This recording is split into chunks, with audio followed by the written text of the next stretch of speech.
Ils veulent nous faire taire, faisons-nous entendre.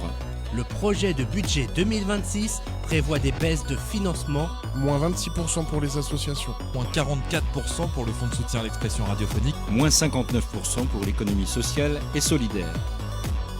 C'est tout le tissu associatif qui est mis en danger, chaque citoyen qui est touché par le sujet. RGB se mobilise, libre antenne de 10h à 18h. Ils veulent nous faire taire, faisons-nous entendre. RGB. En direct de Cergy-Pontoise. 99.2 FM. Eh bien, merci pour ceux et celles qui nous écoutent à cette heure-ci sur les ondes enchantées, parce que du matin au soir, jour et nuit, eh bien, ces ondes sont vraiment enchantées, peut-être même par rapport à d'autres, mais bon, soyons raisonnables et solidaires de l'ensemble du paysage radiophonique français, comme il convient de dire. Alors oui, aujourd'hui, eh bien, deux dinosaures de la bande FM, deux historiques de la bande FM se retrouvent à nouveau autour, eh bien, d'une même table, ici en studio, sur les ondes de la radio locale RGB, sur le 99.2 FM, mais sur radio rgb.net. Joël Barra oui. Qui est le plus ancien animateur de RGB, faut-il le préciser également. Il a animé plusieurs émissions, j'allais dire plusieurs associations, oui, c'est vrai. Oui. Animé plusieurs émissions sur cette antenne de la radio locale associative, à la fois en qualité d'animateur, mais aussi, on le sait moins parce que c'était moins visible, en tant que technicien de certaines de ces émissions. Oui. Et le tout de façon bénévole. Oui, un mot qui va faire peut-être frémir notre ami Luc qui est intervenu sur ces ondes tout à l'heure et qui parlait d'un mot désuet. Ben, peut-être qu'il faudrait dans notre pays, dans notre cher et beau pays, revaloriser ce mot, car il n'a rien de désuet dans l'activité quotidienne qui se vit aux quatre coins de notre pays, y compris dans les départements et territoires d'outre-mer. Le bénévole, c'est un statut qui fait la différence entre ceux qui sont actifs comme salariés, comme intermittents, comme quel que soit leur statut, mais qui sont payés pour accomplir un travail, une mission. Ils sont rémunérés pour le fait, ils ont un contrat de travail. Quant aux bénévoles, eux n'ont pas un contrat de travail, ne sont pas rémunérés pour le temps qu'ils passent à l'antenne et hors antenne pour préparer leurs émissions. Ça, c'est quelque chose que beaucoup ignorent. Alors, ça fait partie de la partie invisible. Alors oui, je disais que tu t'es, Joël, engagé en tant qu'animateur et technicien, mais également engagé bénévolement comme membre du conseil d'administration et aussi comme vice-président pendant de nombreuses années dans cette association qui gère au quotidien cette radio locale associative qui a pour nom RGB. Et ces dernières années, tu t'étais un peu éloigné, tu avais fait une pause, on va dire une petite pause. Tu es parti en retraite, je suis parti aussi. Voilà, donc aux alentours de 2021. Et tu as repris récemment du service avec une nouvelle émission qui a pour titre Apéro Jazz, diffusée chaque dimanche, c'est ça ? C'est ça, de 12h à 13h. Alors, plus ancien des animateurs de RGB. J'ai commencé en 82. Au début de la radio, je faisais partie de l'équipe Radio Junglé, moi. D'accord. Alors, Radio Junglet, pour ceux et celles qui voudraient avoir un peu d'histoire de cette radio locale qui s'appelle familièrement RGB depuis longtemps, c'est le regroupement de deux radios qui existaient séparément sur le territoire de l'agglomération de Cergy-Pontoise, à l'époque où on parlait encore des pionniers de cette ancienne ville nouvelle, parce que depuis, eh bien, elle est rentrée dans on va dire, avec un statut plus classique de communauté d'agglomération. Voilà, c'est ça, oui. Et l'ARCOM de l'époque nous a dit, si vous voulez une fréquence, il faut fusionner. Donc, on a débuté à MJ7 Saint-Ouen-l'Aumône. C'est ça. Deux noms qui me sont très chers, qui ne sont plus là. C'est Jacques Avrillon et Pierre-Yves Sanfel. Alors, pour Jacques Avrillon, je sais qu'il est décédé il y a quelques mois c'est de ça, cela. oui. Quant à Pierre-Yves Sanfel. Il y a plusieurs années, Mhm. c'était un ami. Deuxième radio qui, elle, était plutôt au départ du côté d'Éragny-sur-Oise. Non, on était à Saint-Olomone, nous. Non, oui, mais je oui, dis l'autre radio, à Éragny, oui. Entendons-nous bien. Éragny, oui. À Éragny-sur-Oise, c'était Radio La Boucle. Radio La Boucle, Et oui. qui a effectivement quitté ses quartiers historiques pour revenir sur Cergy. Après, oui. Voilà. Et l'ensemble, la réunion, le regroupement des deux radios, eh bien, s'est produit à Cergy. Oui. Les deux radios, n'en faisant plus qu'une, qui s'est appelée au départ Regroupement Junglet-la-Boucle, Ouais, puis Radio Junglet-la-Boucle, oui. et plus familièrement appelée RGB. RGB. Voilà. RGB, Ça, c'est donc quelque chose qu'il est bon de rappeler. On rappellera au cours de la suite de notre émission Oui. quelques dates clés, quelques dates repères pour ceux qui découvrent la radio libre que nous avons connue. Nous avons connu. juste. Aujourd'hui, on ne dit plus radio libre, Non. on ne dit plus radio pirate, mais pourtant, c'est Ça des existait. choses qui ont existé Oui. et qui ont été un peu rappelées en mémoire par Luc, qui est intervenu avant nous tout à l'heure. Ah oui. Alors, Joël Barra, tu arrives à cette... D'abord, pourquoi vouloir faire de la radio Alors, à ce moment-là? Moi, je n'étais absolument pas branché sur ces radios libres. À l'époque, on écoutait France Inter, Europe numéro 1, RTL. J'avais l'habitude, quand j'étais dans le Sud, au lycée, en première, terminale, on écoutait, pour ceux qui aiment le jazz, Franck Teno et Daniel Philippaki. Sur Europe numéro 1. Oui, Europe numéro 1. à l'époque de la grande époque, Voilà. On Europe peut numéro dire, un. de Europe 1, oui. Et j'ai rencontré Pierre-Yves Sanfel qui travaillait avec, il travaillait avec les comités d'entreprise, et moi, que j'étais musicien, on s'est rencontrés. Et un jour, il me dit, tu sais, on monte une radio Saint-Olomone, ça t'intéresse pas, on pourrait faire ensemble une émission de jazz. Je lui dis non. Puis un jour, je suis venu avec mes vinyles, il est venu avec les siens. On faisait tout en direct. On avait pris esprit sur l'émission d'Europe numéro 1, Franck Teno et Daniel Philippaki, parce qu'il avait connu ça aussi. Et on a commencé comme ça. Vous aviez des références communes. Oui, on avait des restaurants connus. Et voilà. Puis il y avait Jacques Avrillon, il y avait Olivier Laurence aussi, qui c'est qu'il y avait encore. Et puis le premier président est arrivé, Christian Loison. Alors, chemin faisant, tu étais aussi engagé sur d'autres associations, des associations ou des initiatives que tu as prises en main. On va parler dans la suite de cette conversation de Jazz à Cergy, d'une activité qui existait de manière régulière, qui avait démarré d'abord par Jazz au Toulouse, c'est bien ça? Toulouse, c'est ça, ça s'est fait... Jazz au Toulouse, pourquoi? Ça s'est fait... parce que j'avais fait un concert à l'époque sur la place des Touleuses. Il y avait l'animation, il y avait la brasserie Le Zinc, c'était grande fête et tout. Sur la ville de Cergy, Sur la ville de Cergy. Et un jour, j'ai un coup de fil de directeur de la maison de quartier qui s'appelait Michel Gautrin. Il me dit, je voudrais vous voir et tout. Il me dit, voilà, ça m'intéresse, je voudrais faire une saison de jazz. Et je lui dis, il y a de l'argent. Il me dit, faites-moi une programmation type. Et on est allé voir, à l'époque, le maire, c'était M. Renaud. D'accord. Et il a dit, absolument, pas de problème, et tout ça. Et on a commencé comme ça. Après, il est disparu, Mme Massin est arrivée. C'était très bien passé. Et j'ai dit à Michel, tu me convoques tous les jeunes du quartier, de la maison de quartier, qui ne connaissaient rien. Hein. Ils étaient, bon. Et je leur ai dit, voilà, on a 7 concerts dans l'année. Et ça, ils ont pris tout de suite. Ils ont été d'accord tout de suite. C'était leur soirée. Ils ne connaissaient pas le jazz, mais ils l'ont connu après. Voilà, et on a commencé, on ne pourrait plus le faire maintenant, avec les problèmes techniques qu'il y a et tout, les sécurités. On a commencé 2 ans de jazz au Toulouse. Et après... Avec sur le plan artistique, la fine fleur du jazz français de l'époque. Oui, j'avais tous les amis, les copains que j'ai fait venir. Le premier concert... Quelques noms comme ça? Premier concert qu'on a fait, c'était Marc Fossé, Patrice Caratini. Oui, c'était pas des, Après, des le Big manchots. Band. Et après, j'ai fait venir souvent un musicien qui est un ami, plus longtemps j'ai pas vu, Henri Texier, qui m'a donné des bons conseils, comment organiser, mettre ci et ça. Voilà. Christian Escoudé, par exemple, également. Oh, Maurice Vander, Christian Oui. Escoudé, Guy Lafitte, Milto, Voilà des noms, en tout cas, Laurent de Wild.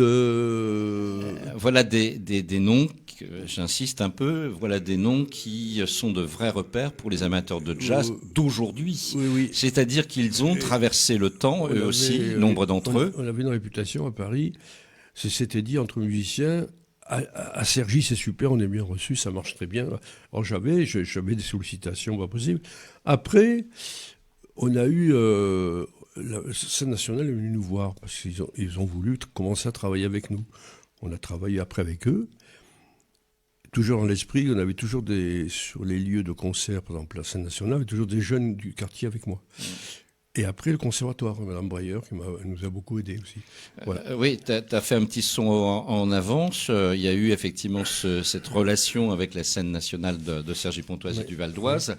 Et il y a eu quand même, entre jazz au Toulouse et cette passerelle avec la scène nationale, Oui. il y a eu pendant quelque temps Jazz à Cergy, Oui. où il y avait une relation très fidèle Oui. entre toi, en charge de la programmation, et un élu local de Cergy. Ah oui, un élu local. Quand M. Renaud est décédé, c'est Mme Massin qui est passée maire. Qui a été élu maire. Et les maires, j'étais convoqué à son bureau, m'a dit on va continuer et je vous présente le monsieur. Voilà, c'est Jean Craès, qui était artisan photographe à Cergy-Village. Et on est devenus amis pour la vie. Et il m'a beaucoup aidé lui aussi. Mais même certains autres élus, ils m'ont beaucoup aidé. Même ils venaient au concert. Et puis voilà, ça marchait aussi pour ça. Et puis voilà, c'est ça. On va rester sur cette idée et cet engagement fort tant à la radio, qui le tient depuis effectivement la quasi... 82. Eh oui, depuis 1982. C'est dire que c'est depuis le début de l'histoire, effectivement, de ce regroupement entre ces deux radios locales qui n'en faisaient plus qu'une, à savoir aujourd'hui RGB. Oui. Et aussi avec le jazz, justement, ton engagement. Oui. Et en 1997, on a puisé dans les ressources et surtout dans les archives sonores. Nous avions l'un et l'autre, en tant que bénévoles, l'un et l'autre. Oui, c'est ça. J'étais déjà là depuis une dizaine d'années à RGB. Oui. On a travaillé autour d'un projet qui nous a réunis dans le cadre d'une série d'émissions de radio qui était consacrée au lieu de concert, jazz tout particulièrement, en ce qui nous concernait, et d'autres lieux de musique en Île-de-France.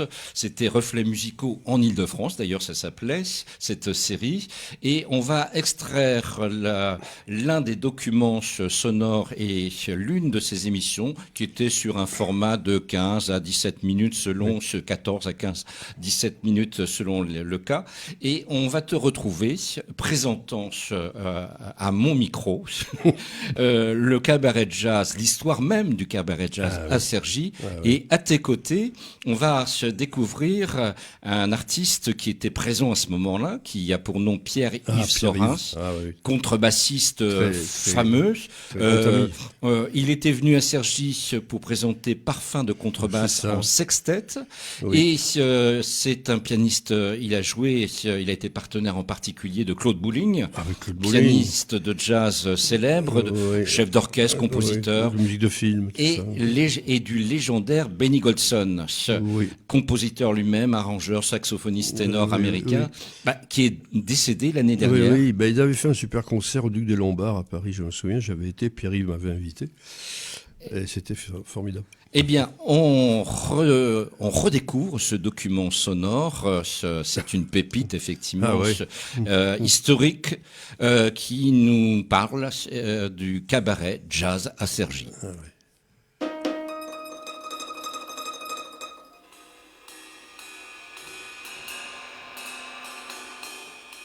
Reflets musicaux.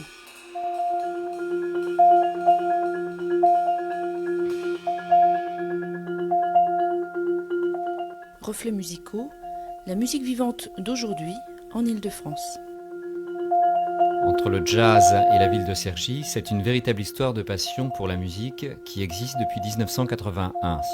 De Jazz aux Touleuses à Jazz à Cergy, depuis 3 années, les concerts sont coproduits par la ville et la scène nationale du Théâtre des Arts. Côté programmation, comment se font les choix? Rencontre avec Joël Barra à l'origine de cette belle histoire.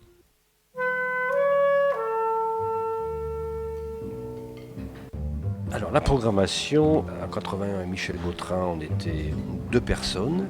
Et après les directeurs qui sont arrivés après lui, les animateurs, tout ça, les jeunes du quartier, c'était un peu un collectif. Ça a continué maintenant avec le Théâtre des Arts, où il y a le directeur technique, le directeur du théâtre, les gens de l'accueil, un maire adjoint de la mairie et une personne du service culturel.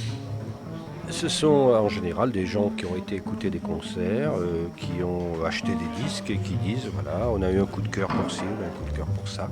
On se repasse les lasers, on se fait des copies de cassettes et on dit tiens, ça serait pas mal ou ça c'est pas très bon. Voilà.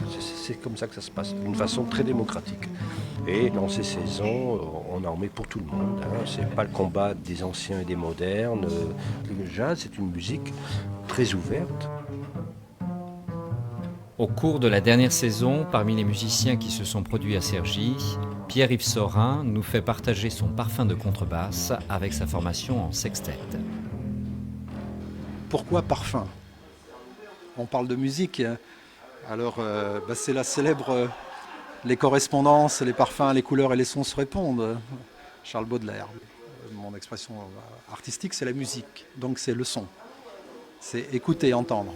Mais par le biais des 5 sens, en privilégiant l'un ou l'autre ou plusieurs, on cherche à transmettre nos émotions et à communiquer nos émotions. C'est-à-dire que la musique va suggérer chez l'auditeur, chez le spectateur, des impressions, des images, des émotions. Et le musicien, quand il joue, il exprime des images, des émotions, des sensations. Le moyen artistique, c'est un espèce de médium, média, je ne sais pas quel serait le terme exact, un langage.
Pour vous, quelle est l'importance de diffuser sa musique en public?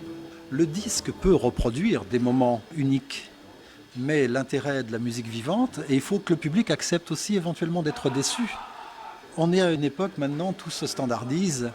Or, il faut savoir prendre le risque, de temps en temps, d'avoir du mauvais pour avoir de temps en temps du bon.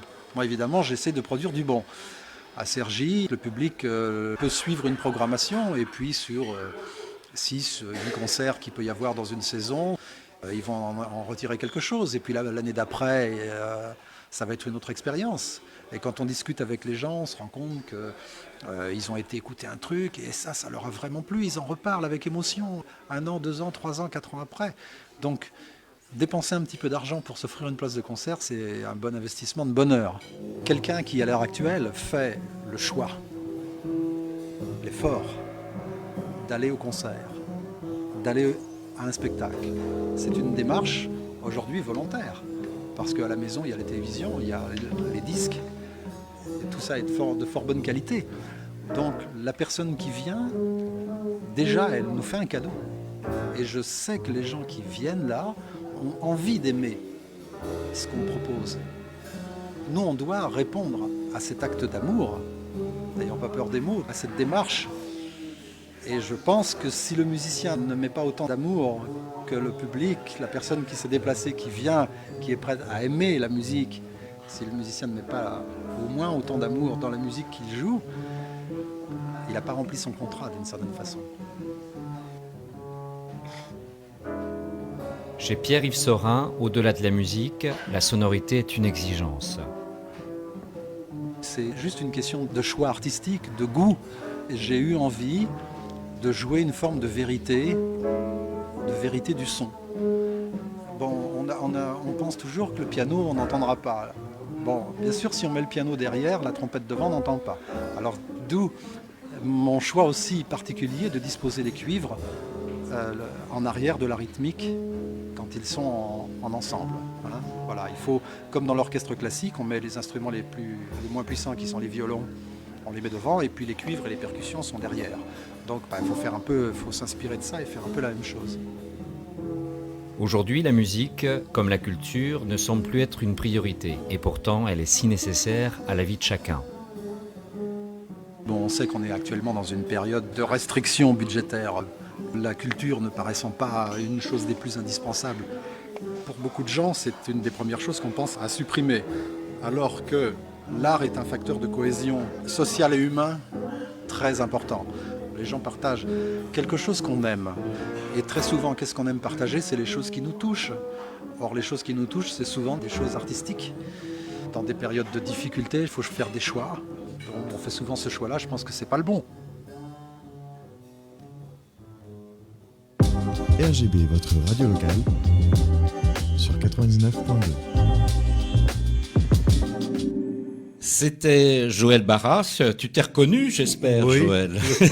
Oui. Et un document sonore Ouais. réalisé en 1997 avec eh bien, la structure qui nous avait accueillis, avec qui on avait travaillé ce projet d'émission de radio consacrée au jazz en Val d'Oise. C'est la Dénothèque qui existait sur Paris. Je ne sais plus si c'est le cas encore aujourd'hui. Et c'est en particulier Marie Denisos, avec qui on avait fait tout ce travail de prise de son. Ce qu'on révèle au travers de... Donc là, c'est une partie de cette émission. On a dû trancher, vu le temps qui est compté aussi au cours de cette journée. Merveilleux souvenir de Donc, Pierre-Yves. c'est un extrait de cette émission qu'on vient d'écouter à l'instant. Et nous étions... eh bien, c'était notre formation aussi en même temps de montage sonore sur un ordinateur à l'époque. Oui, on est passé par cette phase-là et on se revoyait régulièrement pendant plusieurs semaines dans ce studio avec Marie Denisot. Et toi et moi avons travaillé sur cette émission en particulier et moi j'ai travaillé sur d'autres émissions. On va entendre toujours sur cette émission ce dont on parle à l'instant. Cette fois-ci, je crois qu'on t'entend également, mais il y a surtout André Ceccarelli, batteur émérite, et incontournable du jazz français et européen. Superbe.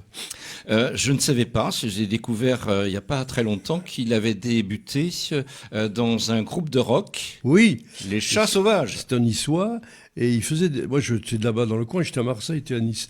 Il faisait des thés dansants. Son père était déjà batteur, Jeannot Ceccarelli, à l'orchestre du Sporting Club avec Aimé Barelli. Et Dédé, il a appris avec son père, hein, c'était très rigoureux. Et dans les années 60, il est monté à Paris avec un groupe de rock qui s'appelait Les Chats Sauvages. Pour l'époque, déjà, il était, on disait, Les Chats Sauvages, un super batteur niçois, André de Ceccarelli, effectivement. Et il était âgé de 16 ans à l'époque. 16 ans, oui. 16 ans quand même. 16 ans, oui. Et il était effectivement super. Bon, il a poursuivi... il a fait tout, sur la route du jazz ensuite. Oui. En 1987, donc plus tard, il rencontre Didi Bridgewater, avec qui il poursuivra une fidèle collaboration qui a duré pendant 16 ans quand même. 16 ans, oui. Il fut également compagnon de route et le batteur de Claude Nougaro. Nougaro, Didier Locoud aussi. Absolument. Oui. Et je parle de Nougaro, pourquoi ? Parce que le même André Ceccarelli a consacré un hommage à Claude Nougaro en produisant un album qui a pour titre Le Coq et la Pendule. La Pendule, oui. Accompagné par David Links à la voix, Diego Humbert à la contrebasse, Pierre-Alain Goulache au piano, et un album qui est sorti en septembre 2009. Oui. Je ne sais pas s'il n'y en a pas un deuxième, je crois. Peut-être, probable, mais ça c'est à vérifier. Autre chose, avant de faire cette interview avec André Ceccarelli dans le cadre de cette série d'émissions que nous avions produit bénévolement, je le rappelle, nous n'étions ni l'un ni l'autre des professionnels de la radio à ce moment-là. Eh bien, ce Dédé Ceccarelli avait été victoire du jazz en 1993, c'est-à-dire 4 ans avant cette interview. Le trio, là. Voilà, dans la catégorie album jazz instrumental de l'année, pour l'album At Snatcher. Et je l'ai fait passer... il est passé à Sergi au moins 4 fois, sous différentes formations. Mais c'était un copain, c'était un ami, alors il n'y avait pas de problème, je l'appelais, il était toujours partant. Ah ouais, ça me fait plaisir que tu joues à Sergi, on va te revoir et tout. Et merveilleux Dédé. On le retrouve sans plus tarder sur les ondes de RGB, sur le 99 de FM.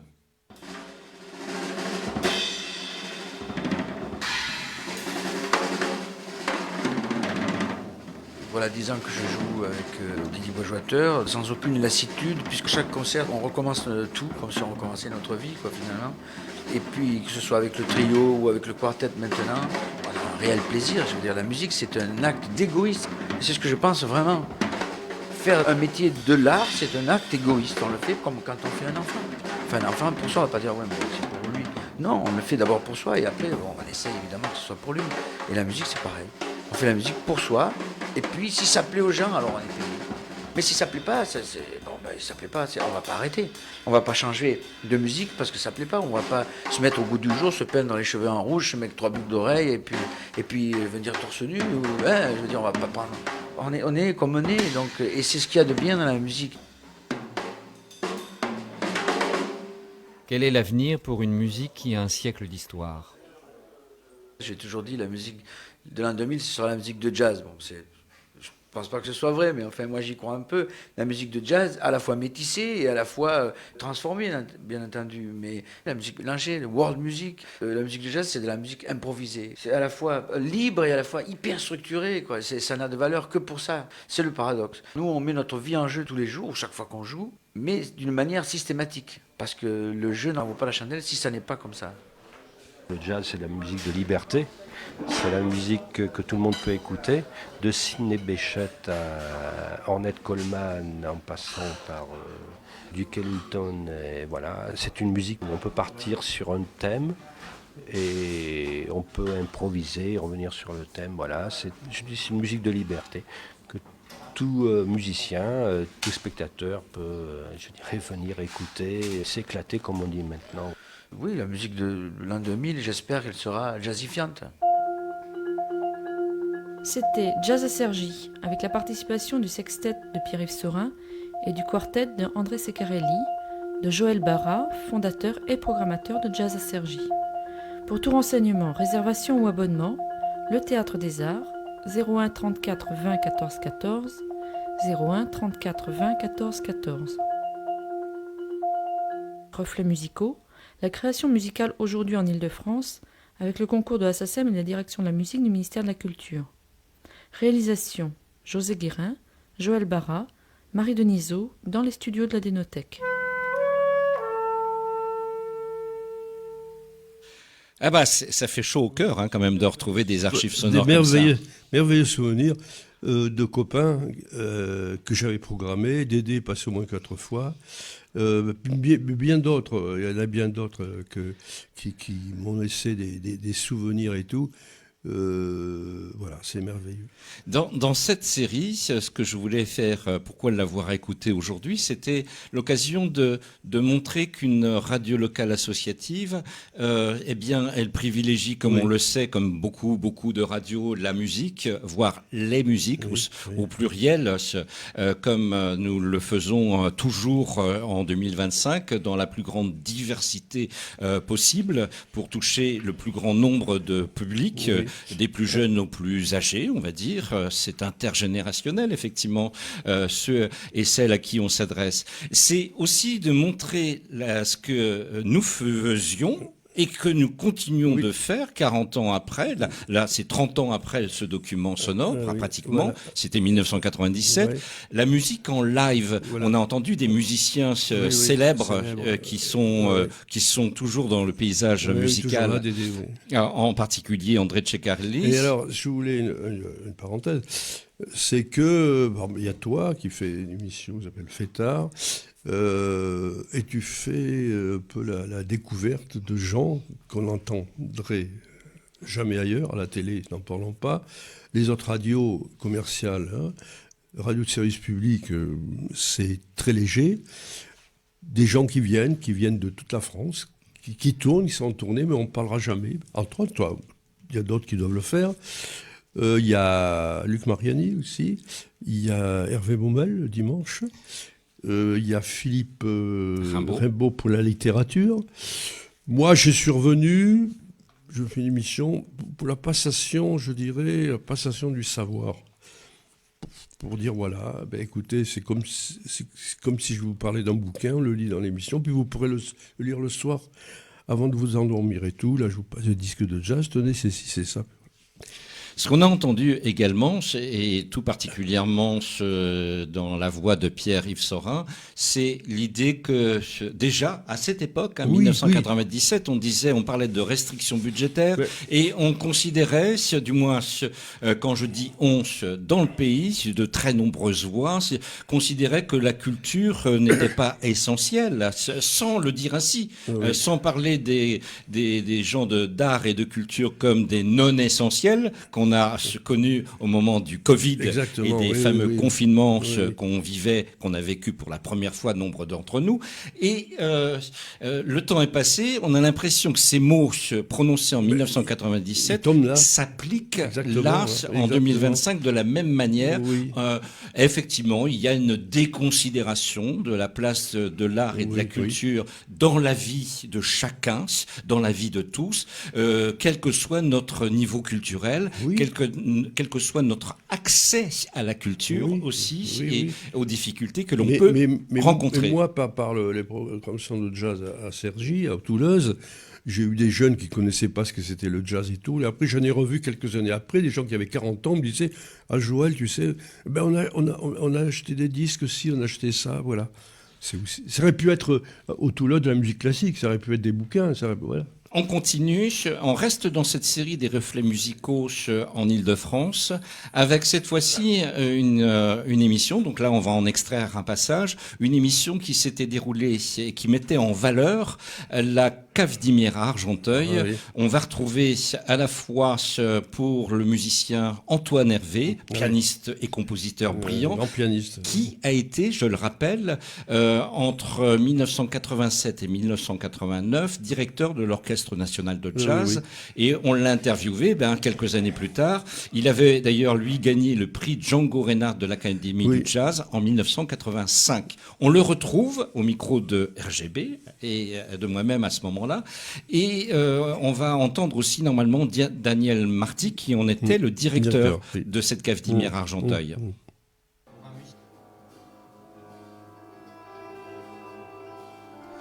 Je crois que l'intérêt, c'est de conserver le contact avec l'instrument, avec le répertoire, de faire jouer le trio, de conserver aussi un contact proche avec le public. Je crois que tout ça est important. Ne faire que des grandes scènes ne conviendrait pas, ça deviendrait desséchant à la longue. C'est très important qu'il y ait une possibilité d'être proche de tout ça. Quel regard vous portez généralement sur la situation du jazz en France ? Alors, musicalement, il y a énormément de progrès qui ont été faits et de plus en plus de bons musiciens. Je crois que cette espèce de carence qu'on ressent de ne plus pouvoir s'exprimer, de pouvoir jouer de moins en moins, fait que les musiciens s'améliorent, travaillent, font avec l'énergie du désespoir. Ils essayent de se rendre les meilleurs possibles pour pouvoir se présenter devant un public, pour qu'on les redemande, pour qu'ils puissent remonter sur une scène. C'est un effet bénéfique. Malheureusement, le problème, il n'est pas là, évidemment. Le problème, il est économique et avec tout ce qu'on veut nous faire croire sur l'économie, complètement faux. Et je pense qu'il va y avoir des actions de plus en plus virulentes contre les gens qui confisquent cette économie, une fois de plus. La situation des musiciens en France et de jazz et en France et dans le monde est de plus en plus catastrophique. Ils ont de moins en moins l'occasion de jouer, de se produire, donc de rencontrer leur public et de faire leur métier. Je voudrais dire aussi que c'est une grave erreur, même pour ceux qui pensent réaliser des profits gigantesques en supprimant la culture, c'est que partout on l'a vu, la culture précède l'économie. Si vous avez entendu parler du Québec, c'est grâce à leurs chanteurs, etc. Donc je crois qu'il faut remettre les pendules à l'heure et puis changer un petit peu tout ça et redonner aux musiciens la possibilité de communiquer, de se produire.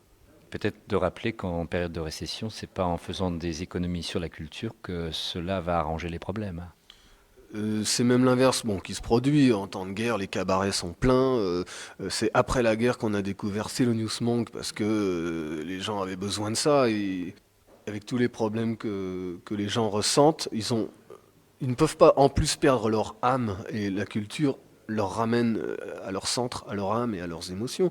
Si on supprime ça, on n'aura plus rien et ça va être déshumanisé. On ne peut pas continuer comme ça. Est-ce que ça veut dire que les musiciens doivent peut-être davantage s'engager pour défendre cette situation ? Les musiciens et le reste de la société, c'est vrai que ce qui est regrettable en ce moment, c'est la grande passivité. Il faut absolument bouger le plus vite possible parce que les dés sont jetés. On a l'impression qu'on arrive après la bagarre, on nous a rien dit, voilà. C'est comme ça, le ministère ferme ses portes, débrouillez-vous, mais jamais l'art n'a réussi à se débrouiller comme ça dans le caniveau tout seul. C'est jamais arrivé. Même Mozart, pour bouffer et faire de la musique, il était chez l'archiduc, machin. Alors si vous supprimez toute la musique en coupant purement et simplement ce que la société peut apporter, vous n'aurez plus rien. Et là c'est grave.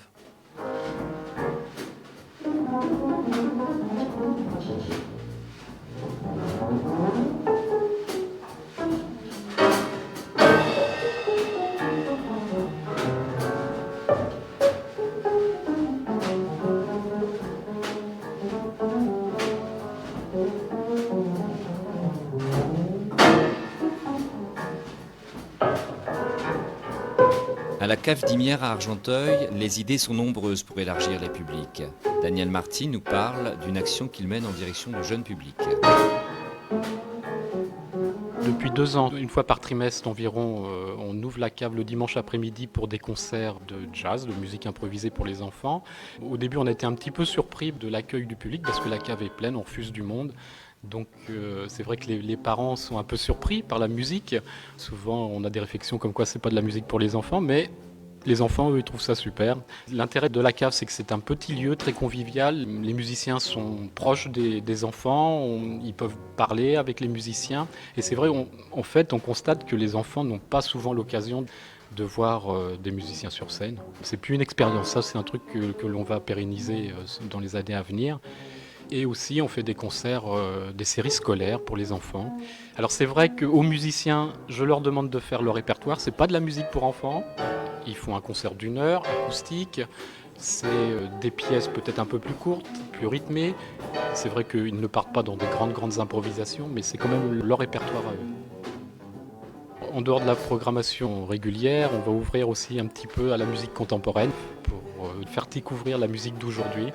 Et si j'arrive à avoir des financements sur la musique du monde aussi, où il y a beaucoup de musiciens de jazz qui vont travailler aussi avec des musiciens de musique traditionnelle, d'autres cultures. Je pense à Fawzi, je pense à des gens comme ça qui peuvent... Bon, j'aimerais bien aussi, c'est un axe que j'aimerais bien ouvrir à la cave. C'est sûr que c'est des choix exigeants, hein. C'est vrai que c'est pas de la musique facile, forcément, que c'est vrai que c'est des publics à conquérir, mais bon.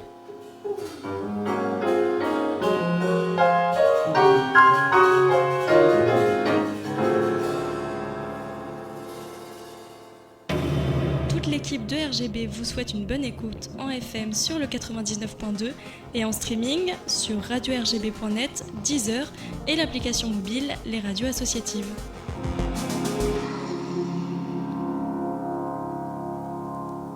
Alors, ce qui était impressionnant, c'est les propos d'Antoine Hervé, quand même, qu'on entend.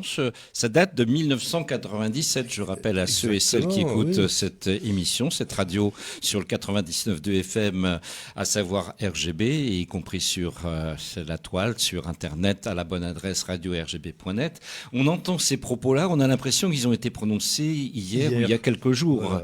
Et Antoine Hervé, effectivement, insiste bien sur le fait que dans notre pays, même si près de 30 ans plus tard, on pensait que les choses avaient vraiment changé, eh bien non, pas vraiment. Et certains, à juste titre, et je pense qu'on fait partie l'un et l'autre de ceux qui pensent que la situation a empiré, en effet, qu'elle s'est dégradée, et cela de manière accélérée.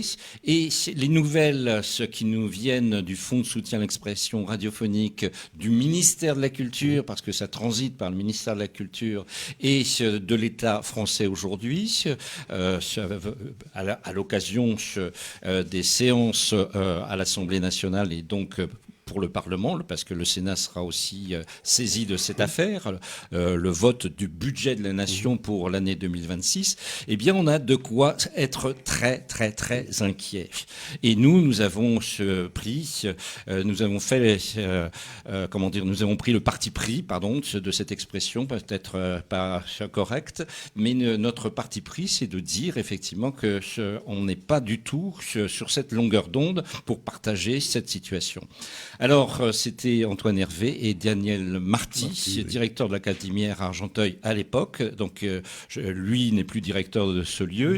Et Antoine Hervé a continué sa route en tant que pianiste brillant et compositeur brillant. C'est un grand pianiste. Alors, qu'est-ce qu'on peut conclure sur cette affaire? D'abord, c'est des documents sonores qui nous rafraîchissent la mémoire à l'un et à l'autre. Ben oui, c'est merveilleux. Pour moi, c'est des bons souvenirs. Déjà, il y avait, tous les musiciens qu'on a entendus disaient déjà le problème qu'il y avait. Ils le voyaient déjà. Ils étaient peut-être des visionnaires eux aussi. Hein. Voilà. Et puis, maintenant, ça y est, quoi. Peut-être les gens qui pensent pour nous et tout, je pense culturellement, c'est pas ça. Ils sont à côté de la plaque. Tout simplement, c'est ça aussi.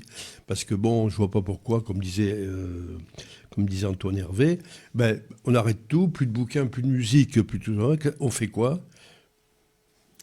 On continue parce qu'on a pris du retard, dis donc. On fait une pause en musique avec une artiste qu'on a citée au cours de ces interviews qui viennent de se succéder sur RGB. C'est la chanteuse, la brillante, la sublimissime Didi Bridgewater, qu'on va retrouver sur son album Didi Bridgewater Dear Ella, qui rend hommage à Ella Fitzgerald. L'enregistrement, il a été réalisé l'année suivante, du moins quelques mois après le décès de Ella Fitzgerald, oui. qui est décédée le 15 juin 1996 à Beverly Hills, voilà, quartier de Los Angeles aux États-Unis, comme chacun sait.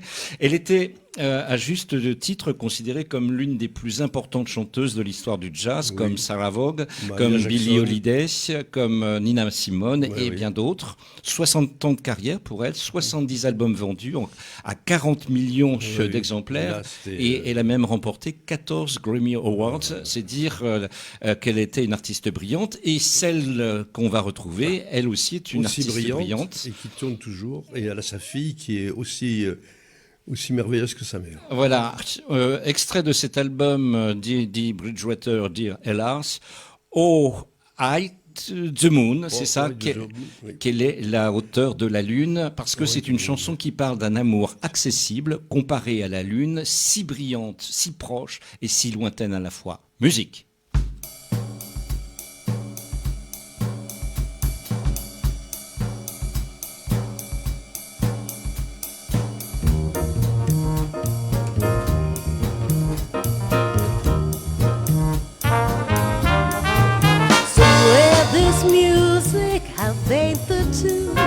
Somewhere there's heaven, how high the moon. There is no moon above and love is far away too. Until it comes true that you love me as I love you. Somewhere there's music, it's where you are. Somewhere there's heaven, how near, how far. The darkest night would shine if you would come see me soon. But till you do, I'll steal my heart out hide the moon.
Till it comes true that you look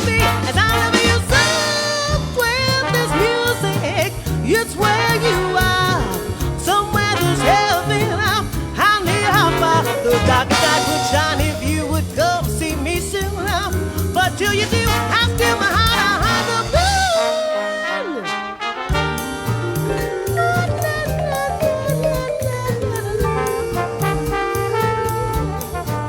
Somewhere there's music. Somewhere there is music. A tisket, I lost my yellow basket.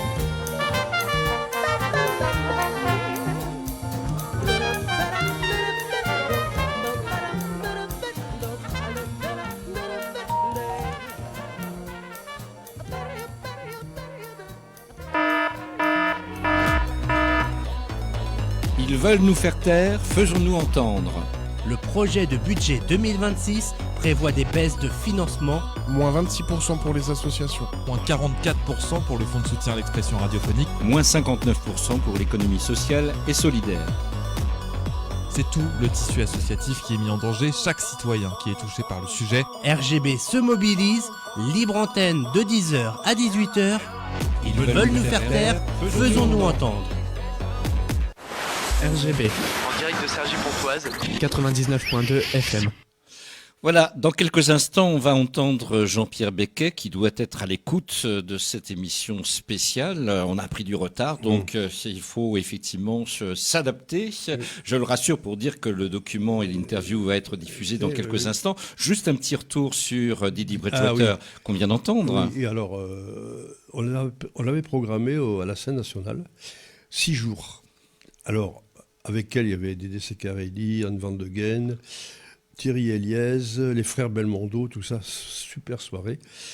Et on avait terminé le dimanche après-midi, elle est venue me voir à la fin, elle me dit « Tu n'as pas beaucoup vu le spectacle parce que tu es l'organisateur, arrange-toi avec mon secrétaire pour avoir 2 places pour aller à l'Olympia, parce qu'on passait à l'Olympia. » Et on a été tous les deux à l'Olympia. Absolument. Et elle nous a revus, souviens-toi, elle est venue nous voir. Ah bah, elle nous a reçus dans sa loge. Dans sa loge et tout. Oui. Voilà encore un grand souvenir de toute cette période. Oui, un très très beau souvenir. Et donc, oui, là, 1997, ça résonne avec ce qu'on a entendu depuis tout à l'heure sur cette antenne, puisqu'elle a enregistré cet hommage à Ella Fitzgerald. C'était au mois de février 1997 et l'album est sorti tout juste après. Oui. Elle avait enregistré en studio à New York avec un combo d'excellence à ses côtés. Slide Hampton au trombone, son mari, qui a été son mari de 1971 à 1974, c'est Cecil Bridgewater. Il y a Antonio Hart au sax alto, Milt Jackson, s'il vous plaît, Milt Jackson, vibraphone, Lou Levy au piano, Ray Brown à la double basse et Grady Tate à la batterie. T'imagines ce combo là qui... Oui, ça c'est tous les grands. Quoi. Bon, bah, c'était effectivement une belle page d'histoire musicale. Ça nous rappelait pour le coup ce qu'on vient de faire à l'instant, l'émission qu'on a animée pendant des années ensemble, qui s'appelait Impression Jazz. Exactement. Alors une parenthèse avec Didi Bridgewater, elle a sa fille Chenna Mose, qui est chanteuse, et elle passe au festival Jazz en Ville à Conflans-Sainte-Honorine. Allez la voir parce que c'est vraiment aussi une super dame. On parle de culture, on parle d'art, on parle de ces restrictions budgétaires. J'en ai même, tu vois, du mal à prononcer le mot tellement qu'il m'horripile. Donc oui, restrictions budgétaires, où la culture n'est pas forcément la mieux aimée de l'ensemble de notre pays, et surtout du monde politique et des décideurs qui vont voter dans un sens contraire dans les prochains jours, voire les prochaines semaines. Ils ont jusqu'au 31 décembre pour voter ce budget ou non. Et nous avons rencontré sur ce chapitre culture, au sens large du terme, un élu de terrain pendant plusieurs décennies. Il a, depuis les années 80 jusqu'aux années 2014, si j'ai bonne mémoire. Il est président d'une association. Je ne vous fais pas sa présentation parce que c'est dans l'enregistrement qui va suivre. J'allais dire chanson, non. Jean-Pierre Becquet au micro de RGB. Jean-Pierre Becquet, bonjour. Vous êtes un ancien parlementaire, ancien député du Val d'Oise. C'était entre juin 1988 et avril 1993. Je remonte dans votre biographie. Ancien maire d'Auvers-sur-Oise pendant plus de 25 ans, jusqu'en 2014. Puis aujourd'hui, vous êtes président d'une association culturelle qui s'appelle Pacte en Vexin, au-delà de la culture, puisqu'il s'agit de patrimoine, culture et tourisme. Je voulais avoir votre avis sur ce qui se passe en ce moment au niveau du fonds de soutien à l'expression radiophonique, qui est fortement menacé. Pour nos auditeurs, on leur dit depuis plusieurs heures sur cette antenne et aussi sur la France entière, une baisse annoncée pour 2026 de moins 44% de ce fonds de soutien qui est reversé aux radios associatives à la fois ici sur l'Hexagone mais également sur les territoires d'outre-mer.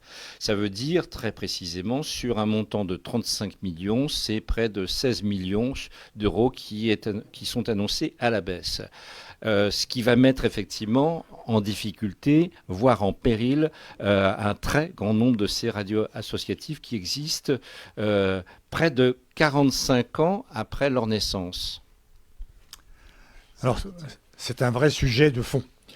Les radios locales, d'abord, elles sont venues spontanément par des initiatives individuelles ou groupées dans certains endroits pour combler un vide absolu et un besoin d'expression plus locale, plus démocratique, plus ouverte à tous. Donc ça a démarré à la fin des années 80, avant 81 très exactement. Moi-même, j'ai été associé à un projet de radio qui s'appelait Radio Riposte, qui a émis dans les sièges du Parti Socialiste à Paris. Et on a été d'ailleurs embarqué par la police et tout pour ça. Et bien heureusement, après l'élection de François Mitterrand, les choses ont changé complètement. D'abord, on a reconnu l'existence des radios locales associatives, et d'autres qui n'étaient pas associatives d'ailleurs. Puis ensuite, s'est créé, en 82, je crois, le fonds de soutien radiophonique aux radios locales. Et c'est ce fonds qui a permis à ces radios-là d'exister vraiment. D'exister, ça veut dire d'avoir des locaux, d'avoir du matériel, d'avoir des salariés, et même s'il y a autour tout un réseau de bénévoles qui sont indispensables au fonctionnement de la radio associative. C'est ça le point de départ. Ce fonds, il a progressivement un peu diminué quand même. On n'est plus tout à fait au niveau où il était à ses débuts. Bon. Et là, comme beaucoup d'autres aujourd'hui, puisque actuellement tous les corps intermédiaires sont attaqués, ce fonds-là est menacé d'une baisse extraordinairement forte. 44%, c'est une véritable saignée. Ça veut dire qu'on cherche vraiment à mettre fin, à mettre à bas les radios locales et en faire disparaître un grand nombre. C'est donc un combat que moi je soutiens naturellement par tous les moyens possibles et imaginables pour m'opposer à ce texte qui est dans le budget. Toutes les associations subissent le même régime. Hein. Et donc les associations radiolocales et associatives sont dans le viseur, mais les caritatives aussi. C'est vrai pour ceux qui apportent à manger, c'est vrai pour la culture, c'est vrai pour le sport après les JO, c'est vrai pour tous les domaines de la vie associative. Il faut que les gens l'entendent, le comprennent. Et donc, il faut qu'on se mobilise contre ça. Alors, le fonds de soutien à l'expression radiophonique, je rappelle pour ceux qui nous écoutent qu'il a été créé, créé par le législateur qui a confié cette mission de communication sociale de proximité aux radios associatives locales. Vous, en tant qu'ancien maire d'Auvers-sur-Oise, quand je vous parle de communication sociale de proximité, j'imagine que ça a du sens pour vous. Comment vous pourriez traduire cela de manière peut-être plus facile à comprendre pour ceux et celles qui nous écoutent? Écoutez, pendant que j'étais maire, pendant qu'on dirigeait la commune d'Auvers pendant 25 ans, d'abord on a soutenu la radio locale RGB. Pourquoi? Parce que, franchement, c'est pas Europe 1, France Inter ou RTL qui vont parler de nos événements locaux. Ça ne peut être que des radios locales et des journaux locaux. Et donc, les journaux, la presse écrite a son rôle, et les radios locales aussi. Et la radio locale RGB a rendu compte de tas d'événements, de nombreux événements locaux, de fêtes, de concerts, dans le domaine du sport, de la culture. Enfin, j'ai plein de souvenirs de ce qu'a fait RGB pour la ville d'Auvers, comme pour les villes voisines d'ailleurs, hein, naturellement. Et donc, on avait un soutien à la fois financier, peut-être modeste, mais financier dans le budget communal quand même, et puis un soutien actif et des partenariats organisés et des rencontres régulières qui faisaient qu'il y avait un vrai partenariat responsable, respectueux de la vie associative des RGB, mais qui faisait que les auditeurs entendaient parler de notre ville, de ce qui s'y faisait, des fêtes, des rencontres, de la démocratie locale. Donc la radio locale, c'est aussi pour aider la démocratie locale. C'est pas des mots du dictionnaire, c'est la vie courante de tous les jours. Vous avez d'ailleurs raison à ce propos, puisque nous sommes nous-mêmes définis, et la loi nous a définis comme l'un des piliers essentiels de la démocratie locale, de la culture, de la cohésion sociale. Voilà des termes, des mots, un vocabulaire qu'on entend tous les jours parler. On est aussi garant d'une forme de pluralisme, un mot aussi qui s'invite de plus en plus dans notre paysage médiatique, à l'heure où on parle de concentration médiatique par des très grands groupes de presse, voire tenus par des milliardaires, eh bien cette aide du Fonds de soutien à l'expression radiophonique, c'est une aide au pluralisme de l'information sur tous les territoires, y compris ici en banlieue, y compris sur les territoires périurbains, parce que c'est vrai que beaucoup ont du mal à comprendre que la démocratie, le pluralisme, c'est à l'échelle locale également. Exactement. Moi qui ai été, pendant que je vous ai rappelé que j'étais député, j'étais aussi pendant ce moment-là représentant de l'Assemblée nationale à Radio France. Donc la radio m'intéressait. Là, c'était la radio publique. La radio publique, elle a des obligations, un cahier des charges, et dedans, il y a donner la parole aux différents courants de pensée. Et en fait, RGB, au niveau local, vous faites en gros les mêmes principes que le service public. Vous n'êtes pas un service public, mais vous êtes une association qui reprend les règles de la démocratie, du pluralisme, de la libre expression. Et moi, sur les antennes des RGB, j'ai entendu des gens de toute sensibilité politique s'exprimer. Vous n'étiez pas la radio d'une sensibilité politique, d'un groupe médiatique, d'un groupe d'affinités religieuses, politiques, sociales ou autres. Vous étiez la radio de tous ceux qui font des choses localement, la radio locale de proximité. Toutes les initiatives locales, en effet, elles sont nombreuses, elles sont associatives, elles sont communales, elles viennent du milieu de l'entreprise et de l'entrepreneuriat. On parle d'économie sociale et solidaire, on parle de politique de culture solidaire aussi. Tout cela, c'est un ensemble. En tant que président, plus récemment, mais c'est presque une dizaine d'années tout de même. Depuis 2016, vous êtes président de Pacte en Vexin, une association qui agit et qui intervient sur les questions de patrimoine, de culture et de tourisme ici en Val d'Oise et surtout plus particulièrement pour la partie rurale qui est importante dans notre département du Val d'Oise. Comment vous vivez justement cette idée de voir des menaces peser sur un média local qui ouvre son antenne à nombre d'intervenants, un nombre d'acteurs locaux que vous connaissez vous-même en tant que président de Pacte en Vexin, mais bien d'autres associations partenaires de votre association elle-même? Écoutez, d'abord, on a un partenariat entre Pacte en Vexin et RGB. Et RGB, régulièrement, rencontre, informe des spectacles, des initiatives, etc., nous invite. Je vais citer l'exemple du Printemps des Poètes, je peux citer encore d'autres exemples dans lesquels on a pu exprimer ce qu'on faisait. Alors, tous nos spectacles, nous, sont en accès libre et gratuit. Et par ailleurs, un de nos engagements à Pacte en Vexin, c'est d'aller vers ceux qui sont les plus éloignés de la culture. Par exemple, plusieurs fois par an, on emmène des gens qui sont au Resto du Cœur, sont en précarité, etc. On les emmène au théâtre. On les emmène, c'est-à-dire que c'est un bus qui les emmène, on paye leur place, on les accompagne, parce que la culture doit être pour tout le monde. Et si des associations comme nous ne font pas ça, ça ne se fera pas. Et si des radios comme RGB ne véhiculent pas ça, expliquent pas ça au grand public, ça ne se fera plus. Donc, nous sommes liés, nous comme association locale, Pacte en Vexin, de culture, de tourisme et de patrimoine, mais vous, comme porteurs, comme raconteurs, comme facilitateurs de la vie locale. Vous êtes des facilitateurs de ce qui se fait par d'autres. Et donc, nos destins, nos avenirs sont intimement liés. Oui, quand on parle d'ailleurs, le mot, vous venez presque de le prononcer, on parle de lien social, tout simplement. Le lien social, c'est quoi? C'est de mettre en relation les uns avec les autres, de sortir certaines personnes qui sont hélas de plus en plus nombreuses, qui vivent au quotidien de la solitude.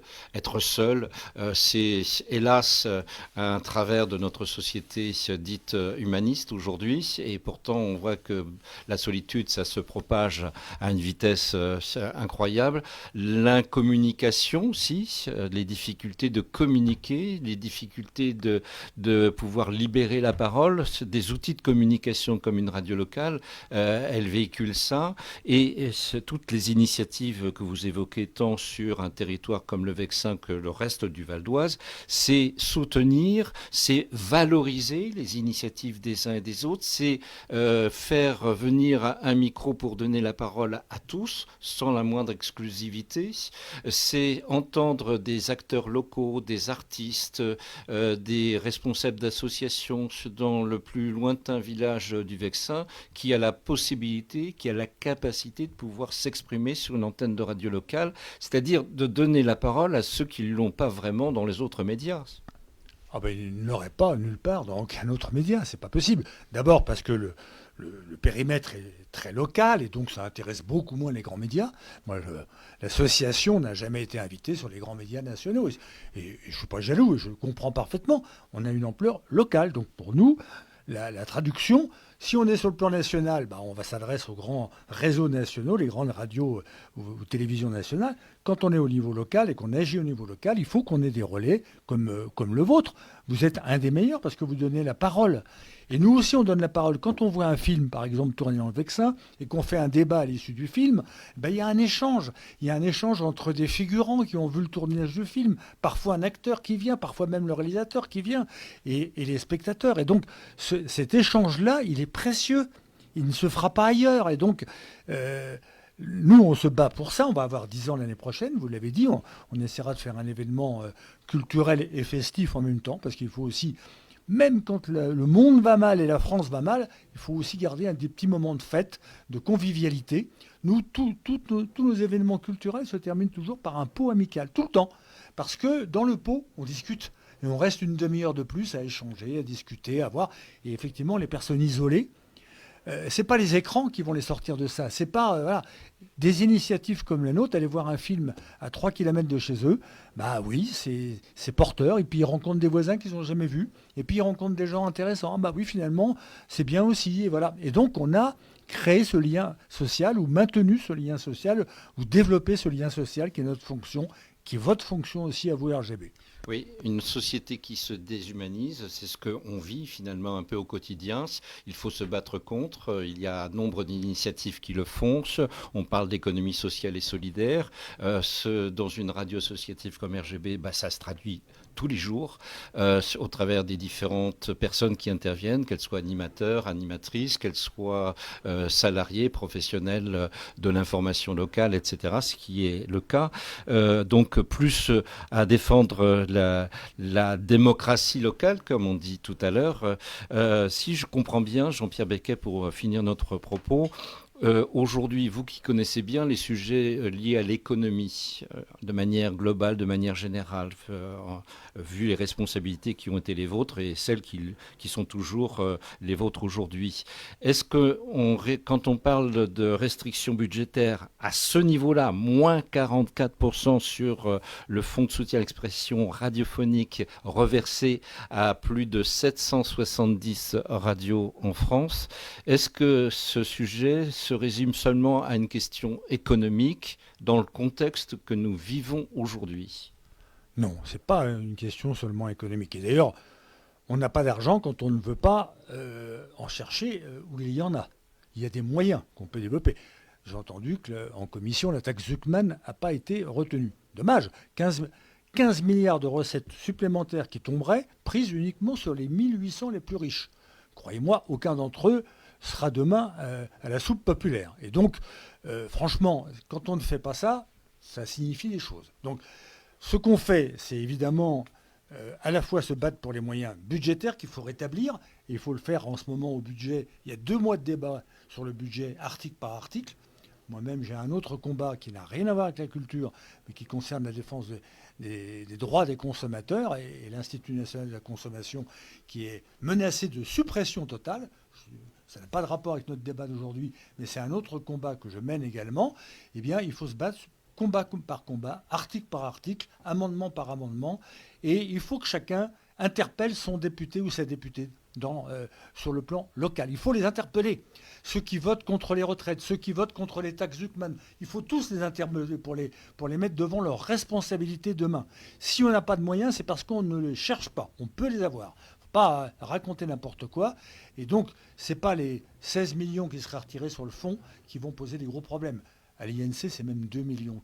Il manque 2 millions. Franchement, quand le gouvernement ne sait pas les trouver, alors qu'il y a 211 milliards donnés aux entreprises sans aucun contrôle a posteriori, excusez-moi, mais il y a des moyens à trouver, il y a un rééquilibrage à faire, il faut être plus juste, plus démocratique et plus juste. C'est le travail de tous les citoyens. Merci Jean-Pierre Becquet pour votre intervention et pour avoir répondu à l'ensemble de nos questions. Merci à vous. Voilà une parole forte sur des sujets nombreux, comme il a été dit par notre invité Jean-Pierre Becquet, donc ancien parlementaire, ancien député du Val-d'Oise et ancien maire pendant 25 ans de la commune d'Auvers-sur-Oise, à la lisière de Cergy-Pontoise. Je ne sais pas si M. Becquet nous écoute. Je ne le connais pas, mais monsieur, si vous nous écoutez, merci de ce que vous avez dit et tout. C'est la parole de vérité. Tout est bien. Ils veulent nous faire taire, faisons-nous entendre. Eh bien, je rebondis, moi, à titre personnel, à titre d'animateur, mais également de citoyen, et à titre aussi d'ancien président de cette même radio locale associative pendant 6 ans, et près de 20 ans comme directeur salarié de cette même radio. J'ai quelques éléments à partager avec les auditeurs et avec ceux et celles qui nous écoutent ici, en interne, à la radio, comme à l'extérieur. Les radios locales associatives, eh bien, comme RGB, sont des espaces d'expression, on l'a entendu, et de développement local. Ça veut dire liberté d'expression, mais également de tolérance. Je dis bien de tolérance. C'est-à-dire prendre la parole, c'est également écouter l'autre dans le respect de chacun, en acceptant de ne pas toujours être d'accord avec l'autre, ce qui doit nourrir naturellement des débats. Et c'est vrai que ça manque de plus en plus dans notre société, qui vit de plus en plus de confrontations, où les gens ne s'écoutent plus, ne se comprennent plus, et on nourrit, on entretient, on développe un entre-soi, un chacun chez soi. Selon les opinions, eh bien, on ne discute plus, on ne partage plus avec celui qui ne pense pas comme soi-même. Comme de très nombreuses radios associatives en France, RGB, on l'a entendu, est l'un des piliers. Et ça n'a rien de prétentieux de le dire. Oui, les radios locales associatives comme la nôtre est un des piliers essentiels de la démocratie locale. N'en déplaise à ceux qui ne le croient pas et qui ne considèrent pas ceci. À la fois un pilier essentiel de la démocratie locale, mais aussi de la culture et de la cohésion sociale. On est dans une société où la désinformation prend le pas sur l'information. La désinformation, ça veut dire quoi ? Les fake news qui se répandent à une vitesse impressionnante, ou les deepfakes aujourd'hui, pour parler le langage d'aujourd'hui, pour ceux qui produisent des vidéos qui circulent sur Internet, sur les réseaux sociaux. Eh bien, tout ça, ça a pris le pas sur l'information. Et c'est une vraie préoccupation, un vrai danger pour la société en termes de manipulation. Faut-il le préciser ? Alors oui, la radio locale est un outil essentiel pour encourager mieux, pour favoriser l'esprit critique. On parle, et on a entendu tout à l'heure d'autres intervenants avant nous dire et parler d'éducation à l'information aux médias.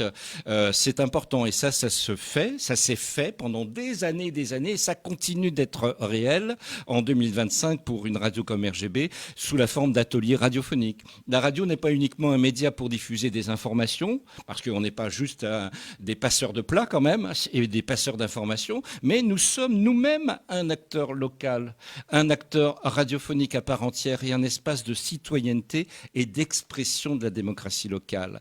L'équipe de RGB, les animateurs, les techniciens, les administrateurs, l'ensemble des bénévoles ou des membres actifs, comme il a été dit aussi précédemment, eh bien tous, et depuis des années, à longueur d'années, les invités également, artistes, acteurs de la vie locale, toutes les thématiques locales sont exposées sur RGB. Les questions sociales, solidaires, les questions artistiques, culturelles, éducatives, sportives, économiques, syndicales, environnementales et bien plus encore. Tout ça, tout ce petit monde ne vient pas de nulle part. Nous sommes des citoyens à part entière. Ils et elles sont habitants ou non du territoire, contribuables, électeurs, consommateurs, étudiants, salariés, fonctionnaires, voire chômeurs. La parole de chacun compte, oui, ça a toujours été le cas et nous espérons que ça sera toujours le cas. Une parole qui n'a pas l'intention de se taire pour être réduite à la voie du silence, comme semble le souhaiter un certain nombre. Au début des années 80, on a conquis, faut-il le rappeler, Joël, tu as vécu ça, moi-même j'ai vécu ça, on a conquis une nouvelle liberté, celle des radios devenues libres, celle des radios locales associatives. Depuis plus de 40 ans, nous faisons vivre et nous partageons cette liberté, parce qu'on ne la fait pas vivre seulement pour nous-mêmes, en égoïste, mais bien sûr, on le partage avec tous ceux et celles qui ont accès à ce média local. Qu'on se le dise, cette liberté conquise, on n'est pas prêt de l'abandonner. Et bien sûr, la radio locale au quotidien, c'est l'expression, on l'a vu ensemble tout à l'heure, Joël, en particulier tous ceux qui sont intervenus, c'est l'expression et le partage des passions, parce que nous sommes des passionnés. Exactement. Tu es un de ces passionnés, voilà. Je suis un de ces passionnés, et encore plus friand de curiosité dans la plus grande diversité, comme c'est le cas sur la radio RGB. Derrière tout cela, le mot a été prononcé tout à l'heure, je crois que c'est effectivement Claire Pipolo qui a prononcé le mot, et j'adhère à cette idée. Oui, en effet, derrière tout cela, il y a de l'humain bien vivant et qui compte le rester. J'en suis sûr, c'est vrai pour toi, c'est vrai pour moi, c'est vrai pour tous ceux et celles qui interviennent ou qui animent des émissions sur cette antenne. Dans un pays on parle souvent de la concentration des médias. Ça fait des années qu'on parle d'ailleurs de ça. Sauf que la concentration des médias n'a jamais été aussi forte aujourd'hui. Le fonds de soutien à l'expression radiophonique, c'est une aide réelle au pluralisme de l'information sur toute la France, sur tous les territoires, y compris en banlieue, nord-ouest de Paris, ici à Cergy-Pontoise, en voisinage avec le Vexin, territoire rural du Val d'Oise. En France, 11 milliardaires détiennent 80% de la presse quotidienne généraliste. Quasiment 80%. 60% de la part d'audience en télé et la moitié des audiences en radio nationale comprise. La concentration des médias, c'est ça. Si vous ne le saviez pas, vous qui nous écoutez, eh bien maintenant vous le savez. C'est ça quand on parle de la concentration des médias, ça veut dire que, oui, il y a danger à l'horizon. Baisse annoncée du fonds de soutien pour 2026, moins 44% sur 35 millions, c'est moins de 16 millions d'euros. Pour de très nombreuses radios associatives, le FSER représente, le fonds de soutien à l'expression radiophonique, représente 40 à 50% de leur budget. Pour d'autres, ça va jusqu'à 70 à 80% dans le milieu rural ou en Outre-mer. D'ailleurs, le 5 décembre dernier, en 2024, une aide supplémentaire a été allouée pour les radios associatives en zone rurale et en Outre-mer avec la mise en place d'un plan culture et ruralité. Qu'en est-il? Va-t-il disparaître de ce fonds spécial au bout simplement d'une seule année? Voilà des questions qui sont ouvertes, qui sont posées. Alors, on a pris beaucoup de retard, mais ils veulent nous faire taire, faisons-nous entendre. C'est ce que je viens de faire modestement à mon niveau. On va entendre un autre directeur de festival où il est question là de musique, mais également de culture au sens large du terme. C'est Pascal Bertin, directeur du Festival Baroque de Pontoise, qui fête en cette année, en cette saison 2025-2026, son 40e anniversaire, Superbe, 40e édition. Très bien. Place au Festival Baroque. Bonjour Pascal Bertin. Bonjour José. Vous êtes directeur du Festival Baroque de Pontoise. On a eu l'occasion de vous entendre dans le cadre de l'émission Fêtard ces dernières semaines pour parler de la 40e édition. C'est dire que ce festival s'est bien installé sur le territoire de Cergy-Pontoise. De Pontoise d'abord, puis plus largement sur le Val d'Oise au fil des années et au fil des décennies. Vous savez le contexte pour lequel nous vous appelons aujourd'hui. On annonce dans le cadre du projet de loi de finances 2026 une baisse drastique du fonds de soutien à l'expression radiophonique, fonds qui permet aux radios associatives locales comme RGB de vivre, de développer son projet associatif et radiophonique depuis plus de 40 ans, ce qui nous concerne. Et ce fonds est remis en question. Le danger est bien réel car ce fonds de soutien à l'expression radiophonique garantit la liberté éditoriale et l'indépendance financière de l'ensemble de ces radios locales associatives qui sont plus de 770 en France, Hexagone et territoires et départements d'outre-mer compris. Vous avez l'habitude d'être en relation avec ce média local qui est la radio locale RGB. Qu'est-ce que vous pensez d'abord de ces nouvelles? Car la culture est également très concernée par ces annonces de baisse drastique.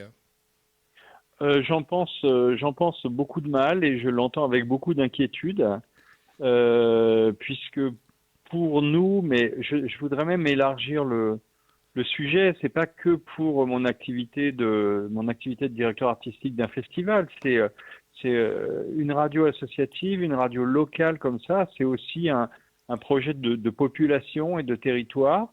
C'est une parole qui est laissée à des gens qui n'ont pas si souvent que ça l'occasion de l'apprendre. Et puis, au titre du festival, évidemment, pour nous, c'est un partenaire fidèle depuis de nombreuses années. Qui nous soutient beaucoup. Je dois dire que je sais que quand nous avons des projets à annoncer, il est toujours facile pour nous de pousser la porte de RGB et de trouver un relais justement pour les populations, pour annoncer nos activités. Donc pour nous, ce serait une grande tristesse que RGB ou d'autres radios aussi avec lesquelles nous travaillons et des problèmes de fonctionnement. Définitivement, il y a j'aurais tendance à dire une volonté ou une ignorance des contextes, une volonté, disais-je, de mettre tout le monde en rang, d'avoir une parole unique, très centralisée, qui se soucie finalement peu de spécificité territoriale et je trouve ça très triste. Parmi les critères qui sont accordés dans le cadre du fonds de soutien à l'expression radiophonique, il y a un critère essentiel pour nous et il existait déjà même avant que le fonds de soutien à l'expression radiophonique existe, c'est tout ce qui a attrait à la culture et à l'éducation, voire à l'éducation populaire, voire à l'économie sociale et solidaire. Est-ce que ce projet associatif a une résonance pour vous? Parce qu'effectivement, c'est pas simplement un lieu pour à la fois se diffuser des informations, quoique nous défendons à notre niveau et sur ce territoire tout particulièrement en territoire périurbain, on défend l'idée d'une indépendance, mais d'un pluralisme territorial, d'un pluralisme des médias et de l'information. En quoi, effectivement, toutes ces valeurs qui sont les nôtres peuvent se retrouver chez vous, en tant que directeur d'un festival artistique, d'un festival culturel comme le Festival Baroque de Pontoise? Alors, ce sont évidemment des valeurs que l'on partage. Il faut quand même se rendre compte que la place de la culture aujourd'hui et de l'éducation artistique et culturelle et de la médiation ne sont plus soutenus par les grands médias nationaux. Absolument. C'est finalement sur des entités comme la vôtre, sur des radios associatives, sur des journaux très locaux, qu'on peut finalement avoir une petite place médiatique. Et puis ce qui est indispensable, c'est de pouvoir inclure des gens qui habitent vraiment à notre porte. Les gens du bassin, de l'agglomération, et puis en fait, quand je dis ça, je suis très réducteur, puisque vous, finalement, maintenant, vous êtes aussi sur Internet, on peut vous écouter de n'importe quel endroit dans le monde. Absolument. Donc, ça veut dire aussi qu'il y a des gens, par exemple, qui sont partis, qui sont originaires de la région, et puis qui, pour des raisons familiales ou professionnelles, sont partis et restent un peu attachés à leur territoire. Et moi, j'ai beaucoup, avant d'être directeur artistique, j'étais artiste lyrique, j'ai voyagé et travaillé dans le monde entier, j'ai eu cette chance-là. Quand j'étais au Japon ou aux États-Unis pour des concerts, sur Internet, j'écoutais des choses qui étaient très locales de chez moi, parce que c'est ce qui me relie à des racines et à une actualité qui me parle plus que des grandes actualités nationales. Oui, et évidemment sur la culture. Pardon. D'autant que même des artistes qui ont été programmés au Festival Baroque de Pontoise ont pu s'exprimer sur une antenne généraliste, même locale certes, mais généraliste, alors que souvent, nombre d'entre eux ont l'habitude de s'exprimer uniquement dans des radios spécialisées et ont bien du mal à faire entendre leur voix, ont bien du mal à présenter leurs projets artistiques sur des antennes généralistes.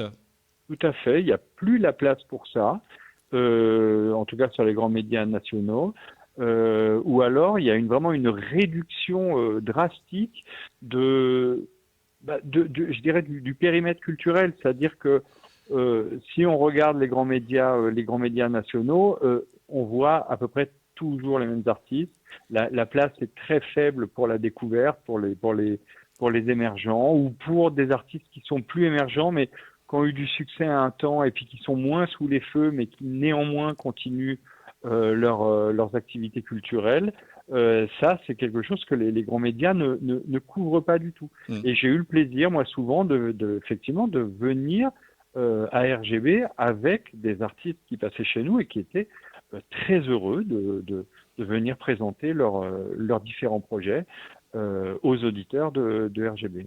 Avec, pour la radio, on va dire quelque chose de très différent, je dirais, de l'ensemble des autres médias, c'est que on peut non seulement entendre la parole libre des artistes, des organisateurs de concerts, des lieux de concerts, on peut parler à la fois de tout ce qui est autre que le spectacle sur scène, mais aussi des actions plus discrètes, parfois plus invisibilisées, qui sont les actions de sensibilisation, les actions culturelles, les actions pédagogiques et scolaires. Ça, j'imagine que vous y êtes attentif. Absolument, puisqu'en plus c'est une grande part de notre activité. Effectivement, nous, on nous connaît médiatiquement surtout pour les grandes affiches qu'on peut présenter. Cette année, notre concert d'ouverture était très prestigieux puisque on a eu des grands artistes comme Philippe Jarouski, Emmanuel Haïm, mais aussi des gens du cinéma comme Lambert Wilson ou Julie Depardieu qui sont venus. Mais finalement, ça, ce n'est que la partie émergée de l'iceberg. Nous, notre travail, c'est aussi un grand travail de territoire dans le milieu associatif, dans les écoles, dans les hôpitaux. Tout ça, c'est un travail que l'on fait tout au long de l'année et dont le seul témoin peut être justement des radios associatives comme RGB. Et puis la radio, ça a ça d'assez formidable, c'est que ça ne mobilise pas l'intégralité de votre attention. On peut avoir une radio allumée chez soi et faire autre chose en même temps. La télé, c'est pas du tout ça. La télé, il y a une image qui capte complètement l'attention et qui fait que la télé n'est pas une compagne des activités journalières, ce que peut être la radio. D'autant que la télé, eh bien, la place de la culture est de plus en plus réduite, vous en savez quelque chose. Oui, absolument, là c'est devenu vraiment un désastre. La vraie différence également d'une radio avec la presse écrite, c'est que non seulement on peut entendre les paroles des artistes, des organisateurs, des directeurs de festivals comme vous-même, mais surtout, la vraie plus-value, c'est qu'on entend vraiment et on écoute la musique, pour de vrai. Oui, ça c'est sûr que dans le journal, c'est un peu plus compliqué. Eh oui, mais c'est une vraie plus-value qui Absolument. est bien utile pour donner l'envie d'aller à la rencontre et à la découverte d'artistes et de projets musicaux et de différents projets artistiques. Ça ne peut être possible que si ces radios locales associatives continuent de pouvoir exercer librement leur activité et avoir un minimum de moyens pour le faire. Oui, on est bien d'accord. Puis je dirais aussi que par la radio, le contact est direct et la parole n'est pas déformée. C'est-à-dire que moi, quand je viens à RGB, que vous me faites le plaisir de m'inviter à une émission, on parle ensemble, ce que je dis n'est pas retranscrit. Quand je fais une interview pour un journal, je vous assure qu'entre ce que j'ai dit et ce que je lis, il y a des fois un hiatus qui est dur à combler. Oui. Moi-même, en tant qu'homme de radio, j'ai pu le vérifier, en effet. Donc, merci pour ce témoignage, Pascal Bertin. Peut-être dire d'un mot que le Festival Baroque de Pontoise fête sa 40e édition cette année 2025-2026, car aujourd'hui, ce festival, on en parle en termes de saison. Oui, absolument. On va continuer pendant toute l'année. Là, la partie vraiment concentrée s'est terminée ce samedi. C'est une très grande réussite. Le public était vraiment présent. On est à plus de 85% de taux de remplissage. Donc vraiment, on peut dire vraiment que le public est revenu après les années Covid et que notre implantation sur le territoire est vraiment réelle. Et puis, ça va continuer en novembre. On vous donne tous rendez-vous. C'est gratuit, mais il faut s'inscrire. On va faire un dialogue musique baroque, danse baroque et danse hip-hop dans le hall de la préfecture en face de chez vous, José. Le 13 novembre. Le 13 novembre, voilà. 19h30. Le lendemain, exactement. Le lendemain, ce sera pour nos spectateurs du Vexin à Aravilliers, le même spectacle. Et puis, bien sûr, comme toujours au mois de décembre, on aura notre concert caritatif le 6 décembre au profit de l'hôpital de Pontoise. Si j'ai bien compris, Pascal, entre culture et radio, il est nécessaire plus que jamais d'être solidaire aujourd'hui ? Absolument, absolument. Nous portons un message d'humanisme, d'universalité, de dialogue. Et nous avons besoin les uns des autres. Grand merci Pascal Bertin. Je rappelle pour le festival Baroque de Pontoise, il y a une adresse internet, le site pour avoir en détail le programmation de la suite de la saison, tant pour l'acte 1 qui se conclut effectivement au mois de novembre et décembre, que l'acte 2 qui se poursuivra jusqu'au mois de juin prochain, le www.festivalbaroque en un seul mot tout attaché, festivalbaroque-pontoise.fr. Merci. Merci José et bon courage. Merci. Eh bien, voilà qui est dit. Merci en effet. Alors Joël, il est temps de conclure parce que on a débordé, mais en même temps, je pense que les paroles qu'on a entendues étaient essentielles. Et quand le message qui nous réunit au cours de cette journée se résume ainsi, ils veulent nous faire taire, faisons-nous entendre. C'est ce que nous avons fait, toi et moi. Demain, dimanche, on te retrouve à l'apéro jazz. 12h, 13h. 12h, 13h sur RGB, évidemment. Exactement. À ne pas manquer.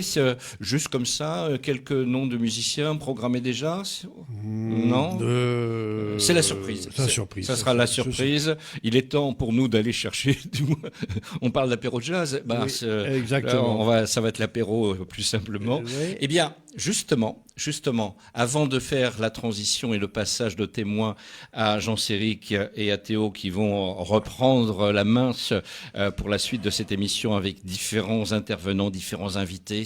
Et on continuera dans la culture, ça sera un plateau culture. Eh ben, Très bien. c'est bien que la radio RGB fasse toujours une place aussi forte à la culture. C'est ce qui la différencie avec beaucoup d'autres radios locales associatives. Allez, c'est dit. Juste, l'artiste qui va venir, du moins qui va s'exprimer sur l'antenne, il a disparu un petit peu du paysage discographique et musical depuis plusieurs années. Et pourtant, en 2005, il a enregistré, il y a un album qui est sorti qui s'appelle La Chance. Il est sorti chez Virgin Music, je crois que c'était son premier album, vraiment. Il dit dans sa chanson qu'il a grandi dans le 9-5, à Cergy. Ah, ça nous parle à tous les deux et à tous ceux qui nous écoutent certainement. À Cergy, son petit paradis, sa sweet banlieue pourrie. Alors ça n'a pas forcément plu à tout le monde, mais c'est sa vie. Il nous a parlé dans sa chanson qui va suivre de l'ex-quartier de la Croix-Petit, de la belle vue de la butte de Juju, la butte à Juju pour être précis, de la foire Saint-Martin, ça nous parle, et du Harenfry, de la maison d'arrêt d'Ony, ou bien encore de son premier amour du côté d'Éragny. Eh bien, RGB en direct de Cergy-Pontoise et du Val d'Oise, c'est toujours l'évidence, c'est toujours bien réel, et on le retrouve, cet artiste a pour nom Anis, et il a écrit une chanson qui a fait le tour du monde, qui s'appelle Cergy. J'ai quelques vices, mais je suis pisse, bien plus clean que le palais de la justice. Si je fais des vieux os, faut pas que ça soit à l'hospice, profite, même si c'est que ça glisse, avec le vent comme complice, avec le vent comme complice, avec le vent comme complice, avec le vent comme complice, avec le vent comme complice.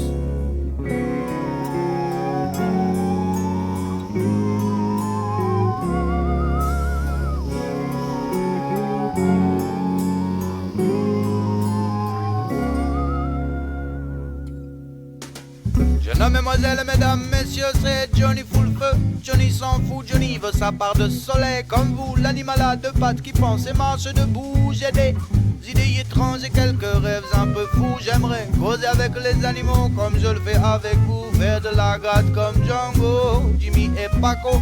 Pour ça je rêve tôt dès le matin, j'y crois fort avant le petit-déj. Paraît qu'on a rien sans rien, si le savoir sans privilège. J'en sais trop rien, puis je donne ma langue au chat cousin.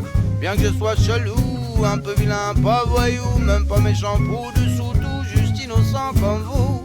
Même si, comme vous, parfois j'ai un peu de mal à aller jusqu'au bout, j'avoue. Johnny, plus d'une fois j'ai pris mes jambes à mon cou, c'est fou. Je suis plus fort pour ramasser coups, donner des coups. Et à force d'en prendre Johnny, vous voyez flou. J'ai quelques vices, mais je suis pisse, bien plus clean que le palais de la justice. Si je fais des vieux os, faut pas que ça soit à l'hospice. Profite, même si c'est que ça glisse, avec le vent comme complice, avec le vent comme complice, avec le vent comme complice, avec le vent comme complice, avec le vent comme complice.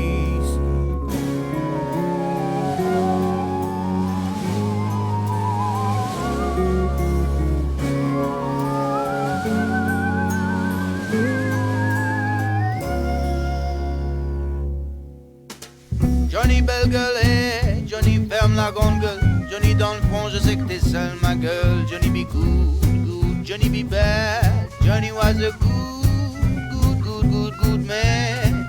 Johnny t'es pas non, je sais pas ce qui la dérange. Tu sois poli ou non, dans le fond je vois pas ce que ça change. Johnny pourquoi tu te connes, te renfronne la trône à grands coups de bonne. Et Johnny sans vergogne. Johnny savait mais là c'est plus et puis t'as trop bu. Johnny, si tu continues comme ça, ils vont te bouffer tout cru. Johnny aime le chicha, check pas l'hnoucha, trop le chouma, d'être hors la loi pour si peu de maca. Johnny savait pas vraiment ce que je foutais là, mais y avait du taf alors j'y suis allé, voilà. Johnny, je voulais un peu de crispy et puis rentrer chez moi. Mais le temps et les années, on dit ça se passera pas comme ça. Johnny le fossoyeur, poète à ses heures. Johnny le petit menteur et sa sœur qu'elle vend des fleurs. Johnny, tu t'es pas levé ce matin pour aller à la messe. T'as préféré rejoindre Johnny, t'as beau ses sweet caresses. Johnny t'en a déjà trop dit, full quand en vitesse. Avant que le bitume ne te blesse. Johnny c'est lui, Johnny c'est vous, Johnny c'est moi. Faites bien gaffe à vous et m'oubliez pas. J'ai quelques vices mais je suis peace, bien plus clean que le palais de la justice. Si je fais des vieux os, faut pas que ça soit à l'hospice. Je profite, même si c'est que ça glisse. Avec le vent comme complice. Avec le vent comme complice. Avec le vent comme complice. Avec le vent comme complice. Avec le vent comme complice.